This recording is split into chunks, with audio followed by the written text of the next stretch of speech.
Speaking of disturbing, General, we've learned from the former Army Chief of Staff, who was ousted last week by Defense Secretary Pete Hegseth, we've learned that he sent a farewell letter to colleagues following his dismissal.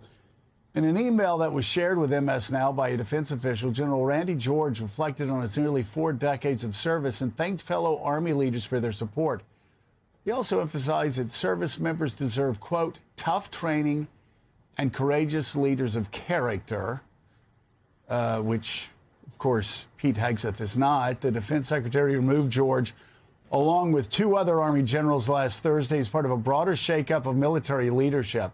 Since taking the helm of the Pentagon, Hegseth has removed more than a dozen senior military leaders. And, you know, General, for a man who has croaked and bleated through the years about wokeism and people being focused on things other than the warrior mentality and achieving military goals, this sure does seem to be a guy that is extraordinarily distracted from actually the matter at hand, which is one of the hottest wars the United States has been involved with.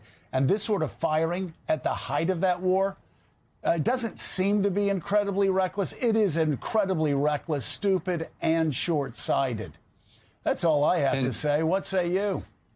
And it wasn't done because General George was incompetent. It was done for a reason none of us know. I mean, reports are coming out. It was because he stood up for the 4 officers that were taken off of the Brigadier General promotion list.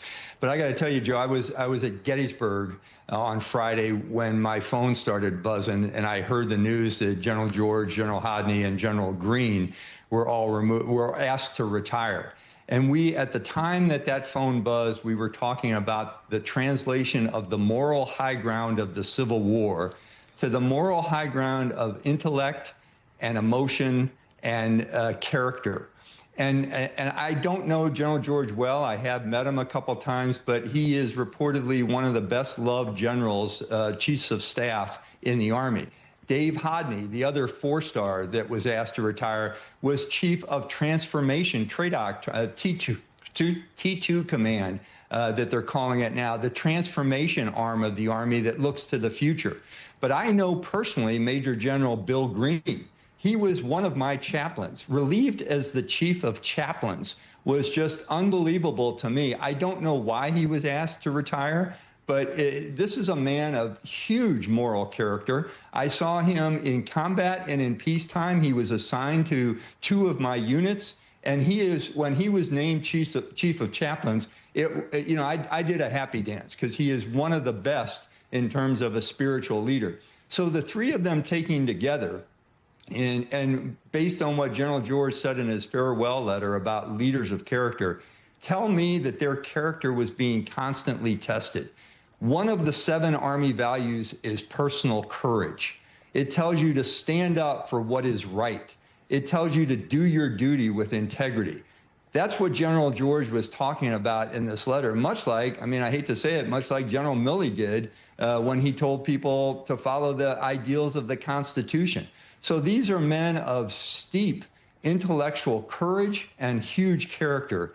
And, we're talking about a purge, what appears to be a purge of the institution when over 24 generals and admirals have been asked to retire, and none of them have received a reason for that request other than they don't fit in with the anti-DEI, by the way, process that is making the Army so great that they can do things like they did in rescuing that pilot the other day. It is truly a threat to the institution of the U.S. military in a democratic society.